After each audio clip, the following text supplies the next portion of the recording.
Saludos a los lectores de Ritmo de Juego. Nos encontramos en el Estadio Ciudad de Valencia, donde vamos a llevar a cabo la primera entrevista dentro de la sección de Levante Deportiva de nuestra web. El objetivo de la misma no es otro que el complementar el reportaje del mal llamado Milagro Granota que vamos a publicar en la web dentro de poco.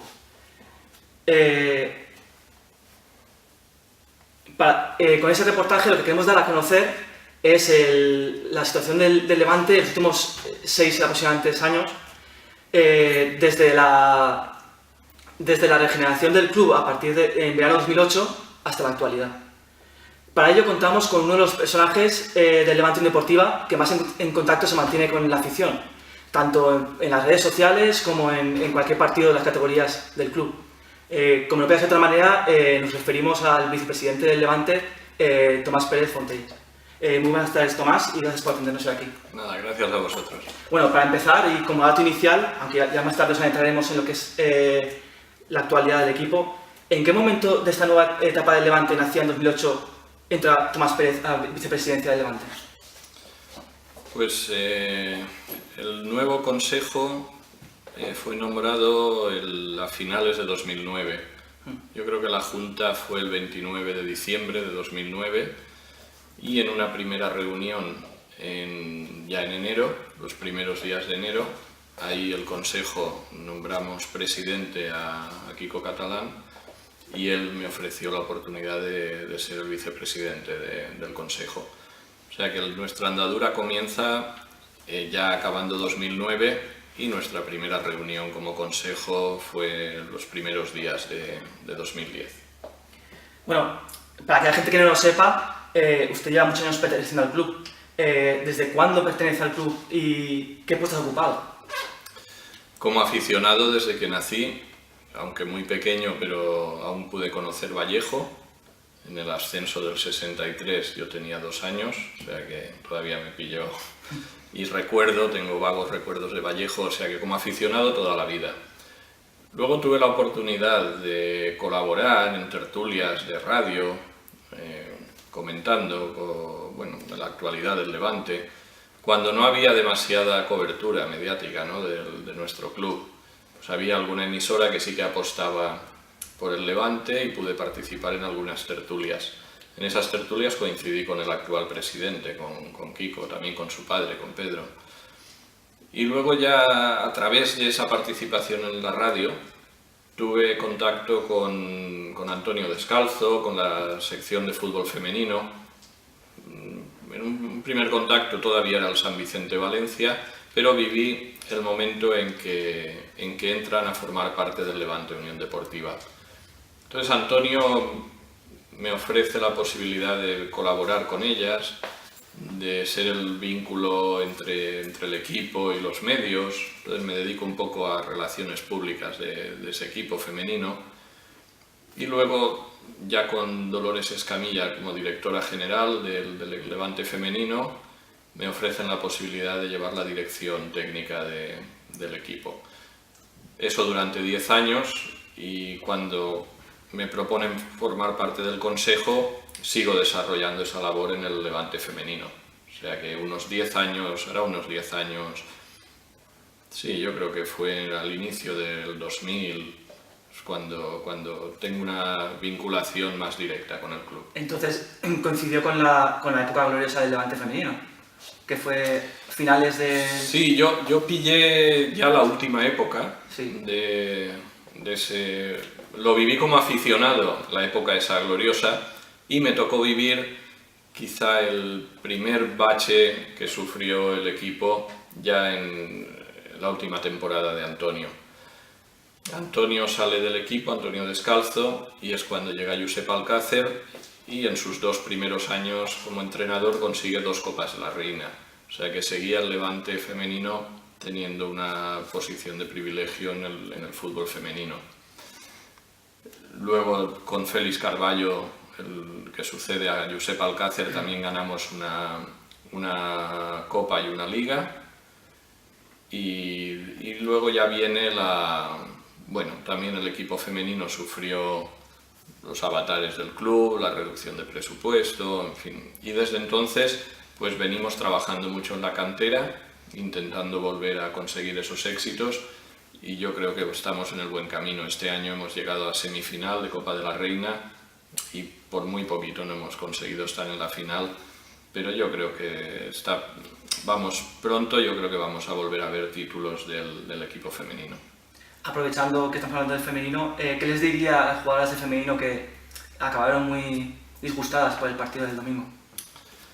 Pues creo que 15 de ellas nunca habían tenido la oportunidad de disputar una semifinal de Copa de la Reina.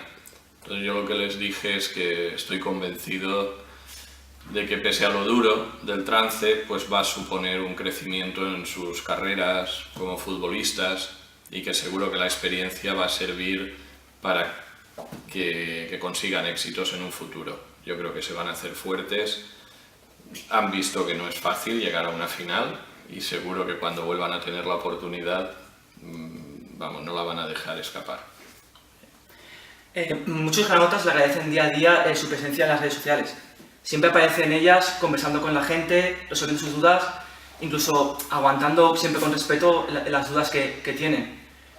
¿Cuál es el objetivo de esta notoria presencia en las redes sociales? ¿Entra dentro de su labor como vicepresidente o es algo que hace de motu propio? No es un encargo del club, sino que es algo que me nace porque pienso que es un medio de estar informado del sentir de la afición, de poderles dar la información o la explicación que se pueda dar en cada momento. Muchas veces la afición demanda más de lo que se puede dar, ¿no? Pero yo creo que nos debemos a ellos y mi intención es pues atender a todo el mundo siempre que pueda y intentar dar respuesta a sus inquietudes. Ya digo que muchas veces la gente pide cosas que es imposible. Piden explicaciones a cosas que no las tienen, que no la tienen y que en algunos casos tampoco es conveniente darlas.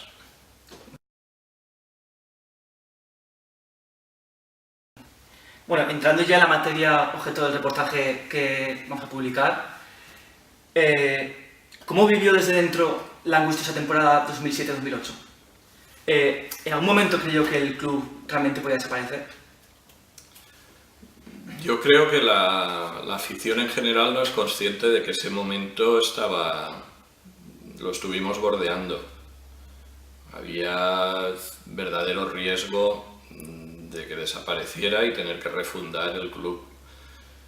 Creo que se vivió con la angustia normal de una situación difícil, muy difícil, pero también con el convencimiento de que podíamos salir de ahí. Y como así ha sido. O sea que haciéndolo bien, creíamos que otro Levante era posible y se ha demostrado que era así, que había otro Levante posible. ¿Por qué cree que Pedro Villarroel se aferró tanto al poder? Puso muchas trabas a la entrada de gente que proponía soluciones al club.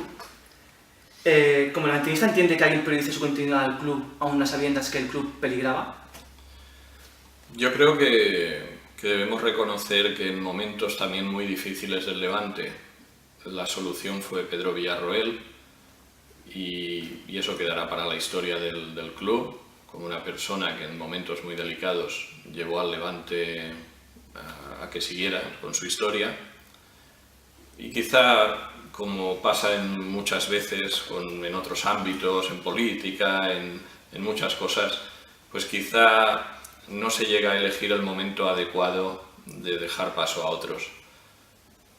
Bien, no lo sé, esto es una suposición mía. Yo pienso que Pedro debía pensar que igual que en otras ocasiones él había sido la solución para el Levante, pues que también seguía siendo él la única solución. Sin embargo, pues cada vez se alzaban más voces diciéndole lo que le comentaba antes, que otro Levante era posible y que había que intentar cambiar. Y al final, yo creo que él al final también se dio cuenta, lo aceptó y empezó la nueva etapa que estamos viviendo ahora. ¿Realmente cree que Villarroel creía firmemente en sus posibilidades de sacar el club adelante? Es que lo había hecho en otras ocasiones. Pienso que él tenía sus planes para el club, él tenía trazado también su plan de viabilidad y él estoy convencido que creía firmemente que era posible. Pero yo creo que la situación no era la misma que otras veces en que había salido en ayuda del club y que era el momento de dejar paso a otras personas y a otra gestión. Bueno, entrando ya en la regeneración del club desde la entrada en concurso de acreedores, a la gente le choca mucho que el máximo responsable de la administración concursal fue Vicente Andreu, que como muchos sabrán, ha sido consejero y presidente interino de Valencia hasta hace muy poco, hasta la entrada de Alonso como presidente. ¿Cómo calificaría usted la actuación de dicha administración? Sí, siempre ha chocado, ¿no? A mucha gente nos decía eso, pero yo creo que Vicente Andreu se ha portado de manera muy, muy correcta y muy profesional, igual que los otros dos administradores concursales, Celestino y Mariano. Y yo creo que fue una ayuda, una suerte para el Levante que uno de los administradores concursales conociera también el ámbito del fútbol. Creo que era importante que entendiera que había que sacar ese convenio adelante, esa situación de concurso de acreedores, pero que estábamos hablando de un equipo de fútbol que lo primero que tiene que velar también es por los éxitos deportivos, por seguir dando un espectáculo a sus aficionados, y yo creo que Vicente eso lo entendió perfectamente y ayudó mucho a que el Levante iniciara una etapa que ha dado muchos resultados. Yo creo que a alguien ajeno al fútbol quizá le hubiera costado más entenderlo. Bueno, ¿y cuáles fueron los principales cambios que usted notó desde los últimos años de la gestión de Villarroel hasta ese verano 2008 con la entrada de los administradores concursales y la posterior del consejo de Quico Catalán? Yo creo que sobre todo un rigor en la gestión económica que en los últimos años no había habido, un reparto de funciones en la que cada uno tenía muy clara su actividad y cuál era su obligación en el fútbol, en el club. La dirección deportiva era la máxima responsable en la incorporación de jugadores y de técnicos. Había la parte financiera, pues encargada de decir hasta aquí podemos gastar y de ahí no podemos pasarnos. Un área jurídica que también, pues en aquella época de negociar el convenio y todo eso también tuvo un papel muy importante. En fin, unas áreas muy definidas y cada una con su obligación y sus competencias, y cada área respetando las competencias de las otras. Se pasó de una gestión muy centralizada en una persona a una distribución de áreas en la que cada una respetaba el trabajo de la otra y todos con un objetivo común.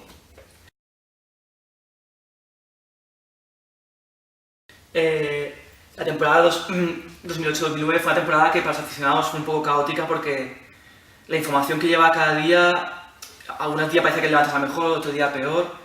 Para usted, ¿cuándo fue el momento cumbre en el que vio que el Levante había salvado un match ball para la supervivencia? ¿Cuándo respiró tranquilo y vio la luz al final del túnel?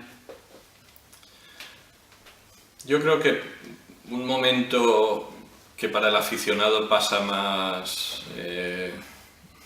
desapercibido, porque en la retina de todos quedan los momentos en el campo, ¿no? Los éxitos deportivos. Pero creo que la firma del convenio con los acreedores creo que fue el momento clave para ver viabilidad al proyecto. Yo creo que en el momento en que se estableció un calendario de pagos, se determinó exactamente cuál era la deuda que tenía el club y cómo la iba a pagar, pues yo creo que ahí empezamos a caminar con un guión, con un plan de viabilidad, que es lo que dijimos, bueno, se ha salvado una situación muy, muy delicada, a punto de desaparecer, y por lo menos ya tenemos el marco en el que nos vamos a mover en los próximos años y que cumpliéndolo el club va a tener viabilidad y vamos a salir adelante. O sea, de cara a las noticias o de cara al aficionado, la firma de un convenio de acreedores pues no es nada atractivo, pero para el club yo creo que fue un momento clave. Y a nivel deportivo, la temporada de Oliva 2008 es muy famosa porque empezó el Levante con tan solo 5 jugadores, los que habían formado parte del club la temporada pasada. 3 de ellos subidos de la cantera. O sea, hablamos de Robuste y Geijo, y luego subieron los porteros Manu y Reina, y Borra, que aunque había jugado, tenía ficha de... como fichajes solo llegaron Luis García y Cerra. ¿Cómo pudo el Levante confeccionar la plantilla tan deprisa? Porque la confeccionó casi a punto de empezar la temporada. ¿Y cómo pudo hacer una temporada tan buena? Yo creo que fue la primera evidencia de que era un acierto confiar en Manolo Salvador todos los temas deportivos. Creo que Manolo Salvador, junto con la implicación de Luis García, que desde el principio pues entendió muy bien la filosofía del club y a lo que podíamos aspirar, a la plantilla que podíamos aspirar, pues bueno, fueron haciendo una selección de jugadores, todos comprometidos y que dieron pues un resultado a priori cuando esa pretemporada pues que nadie esperaba. Pero yo creo que el compromiso de todos ellos y el acierto para saber que había jugadores que quizá no habían tenido la suerte necesaria en sus carreras, pero que valía la pena darles una oportunidad, yo creo que consiguieron reunir un grupo que luego pues, dio los resultados que dio. Bueno, ese verano supuso el regreso de Ballesteros al Levante. ¿Qué han supuesto para el Levante en los últimos años? Independientemente de las informaciones de los últimos meses, que lo dejaremos aparte. Tanto él como Juanfran, que llegó a mediados de la temporada siguiente, ¿qué supusieron sus vueltas para el Levante? Yo creo que era una apuesta por una mezcla de veteranía y juventud basada en gente que había salido de nuestra casa, de la escuela, habían empezado sus carreras aquí, habían desarrollado luego su trabajo en otros clubes y tenían la oportunidad de acabar sus carreras en el Levante. Yo creo que la aportación de ellos ha sido fundamental en estos años. Fueron la base de ese vestuario y bueno, yo creo que todos tenemos que estar muy agradecidos al papel que han desarrollado en esta nueva etapa del Levante. No se entiende los éxitos conseguidos en estos últimos años sin la aportación de jugadores tan importantes como Ballesteros o Juanfran. Y aprovechando la pregunta, ¿qué jugadores de los muchos con los que ha coincidido le han marcado más desde que está en el Levante? Tanto el masculino como el femenino. ¿Qué jugadores le han marcado más? Es que es que seguro que seré injusto y me olvidaré de algún jugador o de alguna jugadora. Los primeros que le vengan a la mente. A nivel personal, quizá por empatía, porque tiene un sentido del humor que quizá compartimos y que me gusta, y con el que congenio, es Gorka Larrea. Yo creo que con Gorka, pues bueno, sin tener una relación estrecha, pero sí que es una persona con la que comparto, pues eso, lo que te decía, un sentido del humor, una ironía, una forma de entender la vida, que bueno, que me siento más próximo. Pero ya te digo, ha habido muchos jugadores. En general, no te puedo decir que con ninguno de ellos me haya llevado mal o haya tenido ningún choque. Te digo que no. Y jugadoras, pues todas ellas han mostrado un compromiso con el club que me estoy agradecido a todas ellas. Con las que más años llevo, pues con Maider Castillo, con Ruth, con Maribí, son con las que comparto más años, todos estos años en el Levante, y bueno, y también es de las que más te acuerdas. Bueno, Sonia Prim también. Sonia Prim fue el primer fichaje que hice yo para el Levante femenino. Entonces siempre es un recuerdo que tengo y realmente me alegré mucho de su vuelta al equipo y de cómo está rindiendo. Ella venía de un año y medio prácticamente sin jugar por temas profesionales suyos y cómo ha vuelto y la implicación en este último partido, por ejemplo, en la semifinal de Copa, vamos, es para estar muy agradecido y muy contento de su vuelta al club.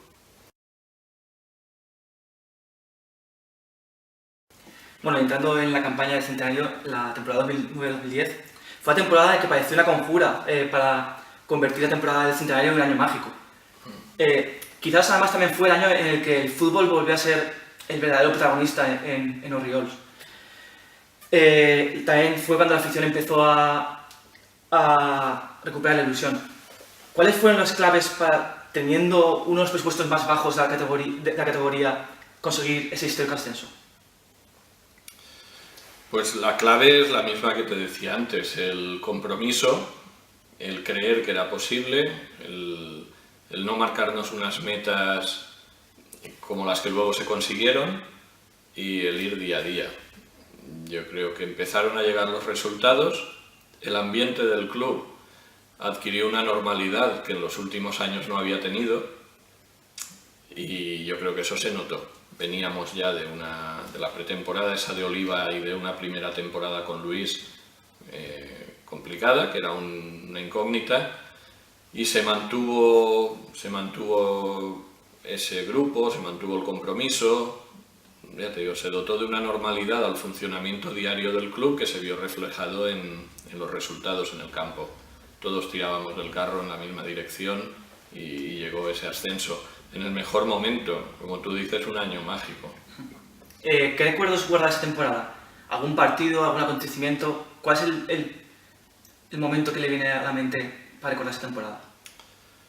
Sobre todo la celebración aquí en el campo cuando se consiguió ya el ascenso. El acordarte de mucha gente con la que has venido al fútbol, la gente que te ha transmitido el cariño al club. Y luego ver jugadores llevados así en volandas por la afición, jugadores como Vicente Iborra, como Héctor Rodas, jugadores que notas que no están de paso, que no son un jugador más, sino que han crecido aquí, que lo han vivido aquí, y yo creo que ese día para ellos fue lo máximo. Bueno, además esa temporada supuso un cambio en la imagen del Levante Unión Deportiva. El centenario se convirtió en el referente perfecto como punto de inflexión de la imagen del club, que además es justo decir que coincidió con la entrada de Héctor Conesa al club. ¿Qué valor cree que ha tenido para el club el trabajo de Héctor y su equipo desde ese año hasta la actualidad? Yo creo que vivimos en una era que la imagen es fundamental. Había que dotar al Levante no solo de una estructura interna eficiente, sino que había que proyectar eso hacia el exterior. Creo que necesitaba una modernización de la imagen. El escudo, sabes que se diseñó un nuevo escudo para que hubiera una unificación, porque es que según donde mirabas te encontrabas un escudo del Levante. Incluso algún medio nacional seguía utilizando un escudo que no tenía nada que ver con el nuestro. Entonces, bueno, se dotó de una imagen corporativa al Levante y se entró de lleno en la edad que vivimos ahora, de imagen, una etapa mediática, que no puedes quedarte parado, que tienes que seguir, que estar al día y ahora mismo pues redes sociales como YouTube, como la radio que han creado, en fin, una serie de cosas que eran necesarias de cara a la imagen del club.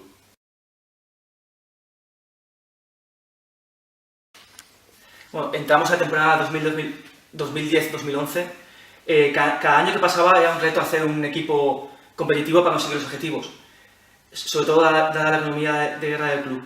Cabe recordar que casi la totalidad de los fichajes realizados desde el verano 2008 eran a coste cero. La prensa calificaba el ascenso a primera como un milagro y ponía al Levante como primero en las quinielas para volver a bajar. ¿Cuáles fueron las claves para conseguir esa histórica permanencia en primera división, cuando encima en la primera vuelta se había hecho una primera vuelta bastante mala? Sí, acabamos la primera vuelta con 15 puntos.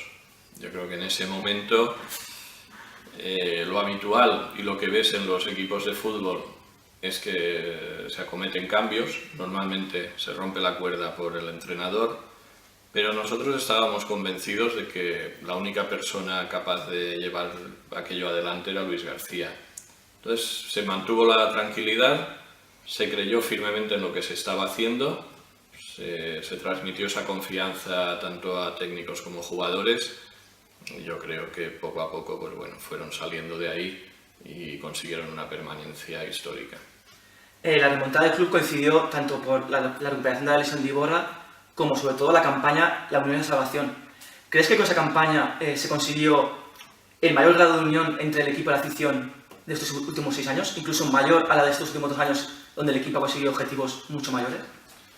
Sí, yo creo que aquello se vivió con una intensidad que, a mi modo de ver, que no ha tenido, por ejemplo, la participación en la Europa League. Yo creo que aquello sí que supuso una unión de todo el levantinismo. Se convirtió, creo que fue por aquella época cuando empezó a utilizarse la canción de A tu lado, de Los Secretos, y se ha convertido en un himno oficioso, sin ser el himno oficial, pero sí que es una canción que resume lo que fue en aquel momento el Levante. Creo que fue la afición al lado del equipo y los jugadores al lado de sus aficionados y directiva, empleados. Todos nos unimos a aquel lema de la unión es la salvación y bueno, y por ahí vino. Creo que ahora estamos en un momento quizá para recuperar alguno de aquellos valores, de aquellos momentos. Yo creo que hay que dar un escalón más, seguir unidos y que esa unión ya no solo sea la salvación, sino que esa unión nos lleve a repetir éxitos muy recientes. ¿Qué día de esta temporada recuerda con más cariño? ¿Qué día disfrutó más esta temporada? Yo creo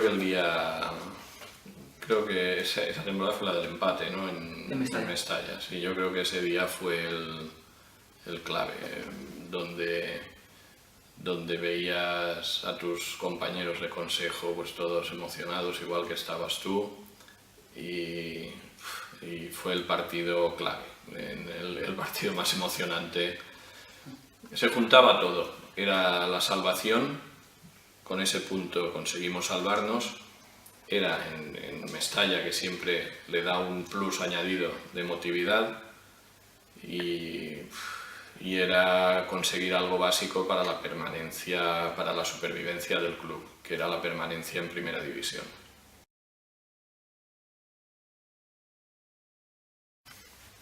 Bueno, entramos en la temporada 2011-2012, que fue la del cambio del capitán de la nave. La gente temía las consecuencias de la marcha de Luis García, y mientras que Manolo Salvador confió en Jim.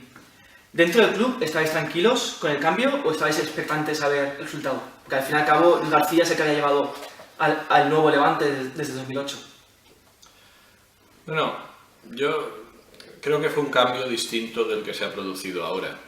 En aquel caso no había una voluntad de la dirección deportiva de que hubiera un cambio.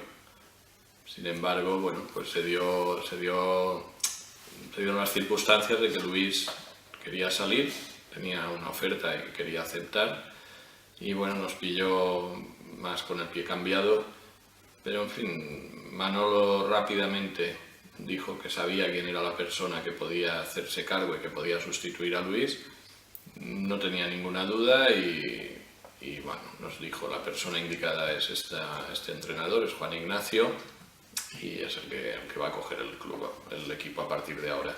Yo creo que fue otro acierto y ahí están las 2 temporadas de Juan Ignacio. Sí, acertó con Luis y volvió a acertar con Juan Ignacio. Ahora la ilusión es que haya vuelto a acertar con Joaquín Caparrós. Luis y Juan Ignacio eran muy diferentes al día a día. ¿Guarda más cariño a alguno de los dos? No, te digo igual que con los jugadores.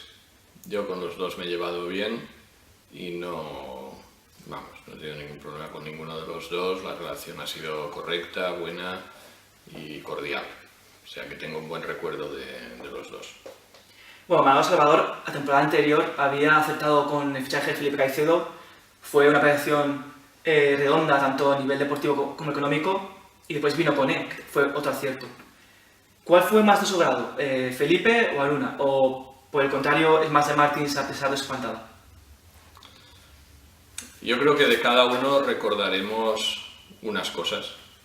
Caicedo fue la primera sorpresa, de la primera vez que teníamos un jugador de esas características, y recuerdas pues goles también de saques largos de Munua y carrera de Felipe y bueno, de Felipao y el gol. Yo tengo buen recuerdo de Caicedo. Creo que era, no sé, se ha hablado mucho de la velocidad de Martins, pero yo creo que Caicedo era letal ahí en los últimos metros, tenía una velocidad. Entonces, por ser el primero, quizá tengo muy buen recuerdo de Caicedo. Reconozco que como completo me parece más completo Koné que Caicedo, es distinto, y también de Koné pues tenemos recuerdos como el gol al Real Madrid, que supuso la victoria aquí en casa. En Mestalla también marcó, recuerdo también su gol en Sevilla o en San Sebastián, en Anoeta, también un gol de fuerza, o en Villarreal. O sea que en conjunto quizá quien más nos ha dado ha sido Koné. Y Martins, pues yo creo que ha sido una historia que acabó antes de tiempo, de lo que nosotros esperábamos, pero quedará para la historia su gol contra el Valencia aquí en casa, el 1-0 ese. Yo creo que fue una mañana que la gente del Levante lo pasó muy bien, que ese gol queda en la retina también de todos los levantinistas, y yo creo que podemos estar satisfechos de la aportación de Martins, tanto en el campo, que nos dio unos cuantos puntos, como a nivel económico, pues dejó un beneficio en el club. Nadie esperaba la racha de 7 victorias que tuvo el equipo a principio de temporada y que situó al Levante líder de la Liga y que lo catapultó a las portadas tanto de la prensa nacional como internacional. ¿Cómo vivió esos 2 meses? ¿Qué momento de esa histórica racha recuerda con más emoción? Yo creo que fue emocionante en Sevilla, cuando marcó Juanlu en el campo del Betis y nos pusimos líderes. Creo que fue por unas horas. Sí, hasta que jugó el Barça. El Fútbol Club Barcelona jugaba después. Aquello fue muy bonito, ¿no? Ponernos líderes de primera división. Era como algo irreal. Pero el partido cumbre para mí fue el de Villarreal, el 0-3 en Villarreal, porque además fue jugando muy bien. Es que disfrutamos.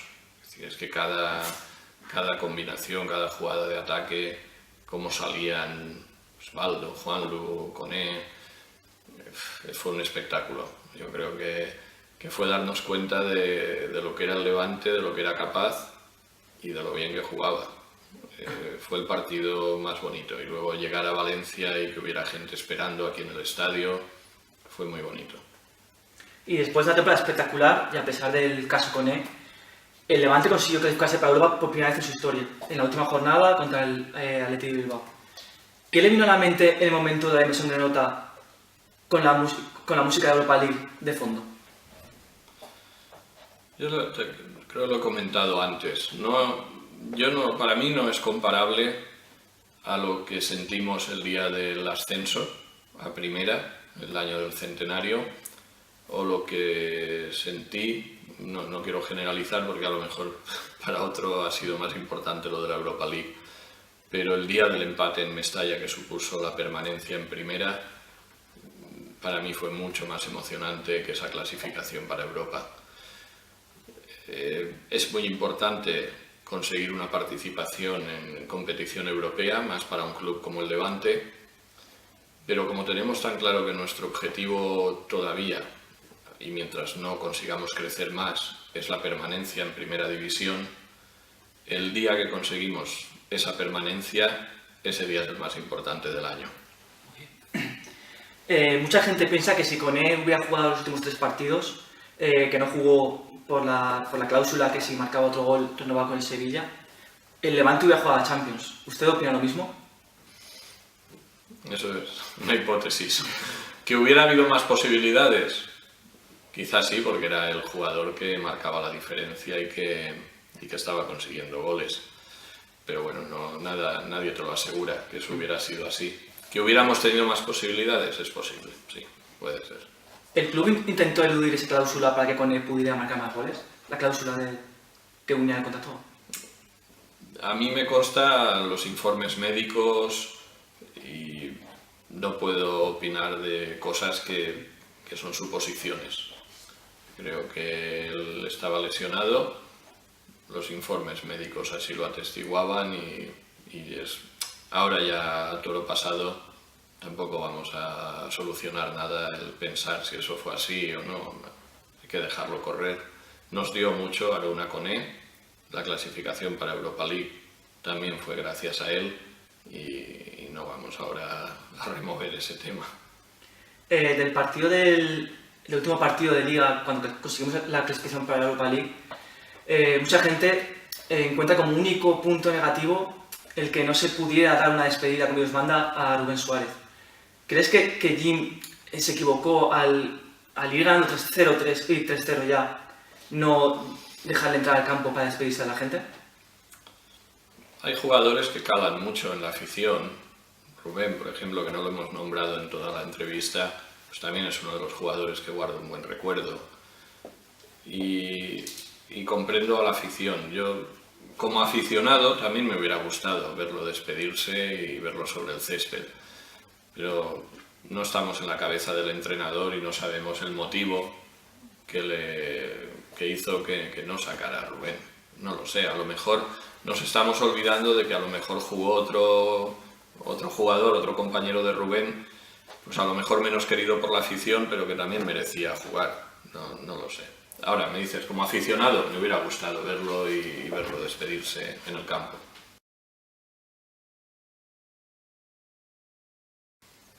Bueno, para concluir, entramos en la temporada que acaba de culminar, la 2012-2013, el año del estreno europeo. ¿Qué recuerdo guarda con más cariño de la gran trayectoria europea que ha tenido el Levante en Europa? ¿Con qué partido se queda? Yo creo que también con el primero.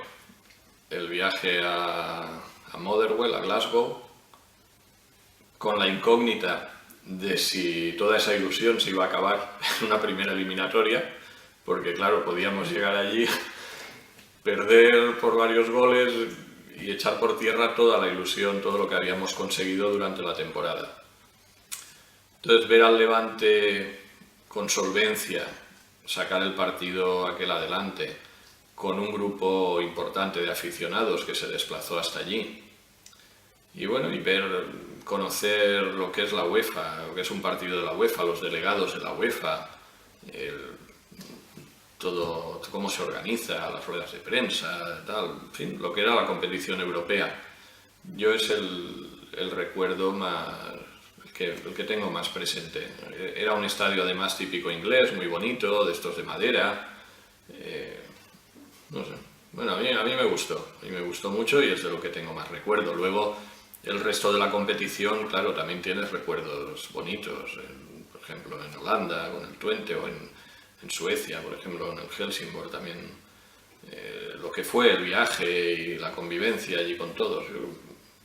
Atenas también, ganando además en un estadio con un ambiente fenomenal, porque habían perdido aquí 3-0 y llenaron el estadio y además haciendo un ruido y bueno, y afortunadamente pues marcó pronto Martins y fue muy bonito.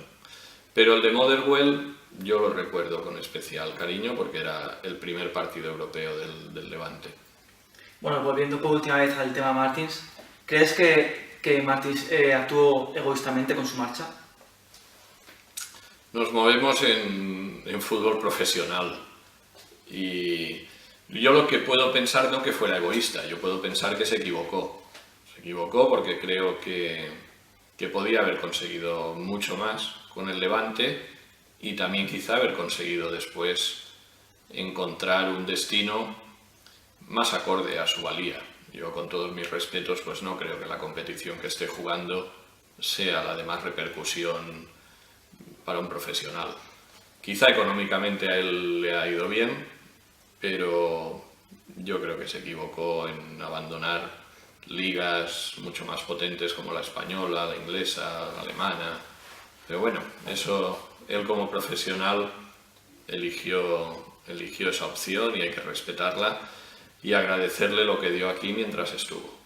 ¿Crees que si hubiera continuado tal como estaba en el Levante hubiera llegado más lejos en Europa o incluso no se hubieran vuelto a clasificar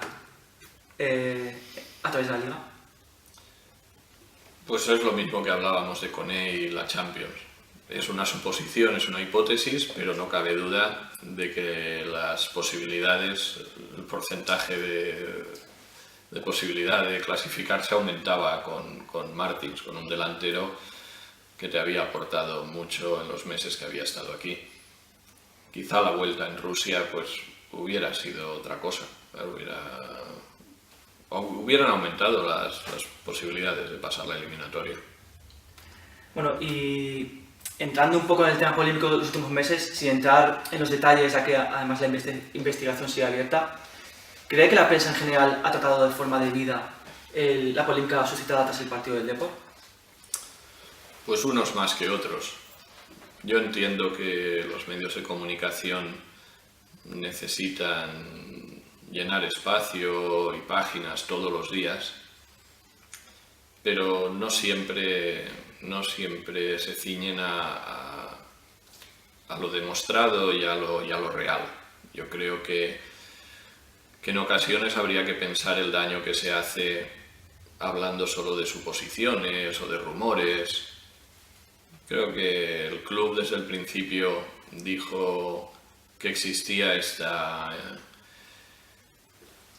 comunicación de la Liga de Fútbol Profesional, de que había abierta una investigación y que íbamos a esperar a ver lo que surgía de ahí, que nosotros creíamos en la honorabilidad de nuestros jugadores y que el tiempo diría, si se demostraba, pues bueno, cambiaríamos seguramente nuestro parecer. Pero en algunos medios de comunicación, pues desde el principio se dio por hecho y además, si repasas lo que ha ido apareciendo, pues ha ido cambiando. Unas veces era amaño, otras veces era que sí apuestas, otras que sí una mafia. Al final todo no puede ser. O sea que algo de lo que ha dicho no debe ser verdad. Entonces hay que pensar que se hace mucho daño porque son profesionales que llevan mucho tiempo en el fútbol, que también tienen familias, que hay que pensar el daño que se hace. Y volviendo al terreno deportivo, ¿por qué cree que Manolo Salvador ha decidido que sea Caparrós y no Juan Ignacio el que capitane el nuevo proyecto? Pues yo creo que él ha pensado que el Levante necesitaba un nuevo giro, una nueva vuelta de tuerca. Estamos obteniendo muy buenos resultados en la cantera. De hecho, vamos a jugar la semifinal de Copa del Rey con el equipo juvenil frente al Real Madrid. El equipo B ha jugado la promoción de ascenso a segunda. En el primer equipo ha habido la explosión este año de Rubén y como Rubén pues pueden llegar más jugadores.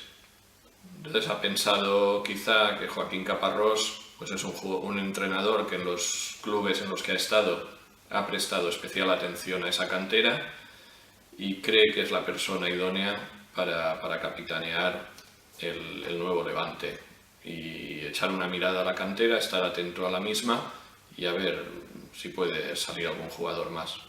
¿Es el tema de la cantera lo que más le ilusiona de la llegada de Caparrós? Es también un tema al que él en sus primeras entrevistas le ha dado mucha importancia. Es decir, que la clave del proyecto y del futuro del Levante pasa por sacar frutos de esa cantera y creo que los estamos consiguiendo. Creo que, ya te digo, está Rubén, pero por detrás vienen más jugadores, tanto en el Levante B como en el juvenil y en las categorías inferiores. Ahora, recientemente también han jugado el equipo alevín, también ha jugado un torneo y bueno, quedó eliminado pero sin perder ni un solo partido. Y jugando contra equipos con canteras ya de muchos años muy establecidas. Bueno, ya para acabar, ¿qué mensaje le gustaría mandar a los granotas que han acabado la temporada un poco desanimados por todas las polémicas que ha habido estos últimos meses? Creo que el aficionado debe darse cuenta que por encima de cualquier persona, tanto sea directivo, entrenador, jugador, está el club como institución. Si hemos llegado hasta aquí pasando muchas dificultades, el club en septiembre cumplirá 104 años, pues es porque el club está por encima de todos nosotros. Entonces, en cada momento, pues hay una actuación del aficionado que es clave. En estos momentos, lo principal es la fase que estamos ahora de venta de acciones, porque para la fundación del Levante es fundamental sacar adelante esa venta de acciones y la semana próxima comenzaremos la campaña de abonos. Pues el papel del aficionado en estos momentos es demostrar que quiere que el Levante crezca y eso lo puede hacer o bien adquiriendo acciones o también adquiriendo el abono. El club está haciendo el esfuerzo de mantener unos precios asequibles. Entiendo que hay gente que tiene una dificultad económica pues porque está en el paro, porque no le viene bien y eso hay que respetarlo y entiendo perfectamente que esa persona no pueda adquirir su abono. Pero todo aquel que pueda hacer el esfuerzo, yo creo que el club hace el esfuerzo de ponerlos a un precio asequible para todos ellos. A eso hemos añadido que aquel padre o abuelo, o madre o abuela, vamos, que tenga 1, 2, 3, 4, 5 o 7 niños en edad entre 5 y 14 años los puede traer gratis. Van a tener su abono gratuito. Pero es el momento de que no solo exijamos al Consejo que haga todo lo posible para que el Levante crezca, sino que todos hemos de ayudar a que crezca. Y aumentar la masa social es también ayudarnos a que nosotros hagamos bien las cosas, porque muchas cosas van relacionadas con ese número de masa social. O sea que yo lo que le pido a la afición es que por favor esté a nuestro lado, que aumente el número de abonados y que nos exija mucho, pero que también nos ayude, y su forma de ayudar es que las gradas estén llenas. Pues nada, esto es todo. Muchas gracias, Tomás, por atendernos. A vosotros. Ha sido un placer. Y que vaya bien la temporada que viene. Yo espero que dentro de un año podamos estar celebrando éxitos.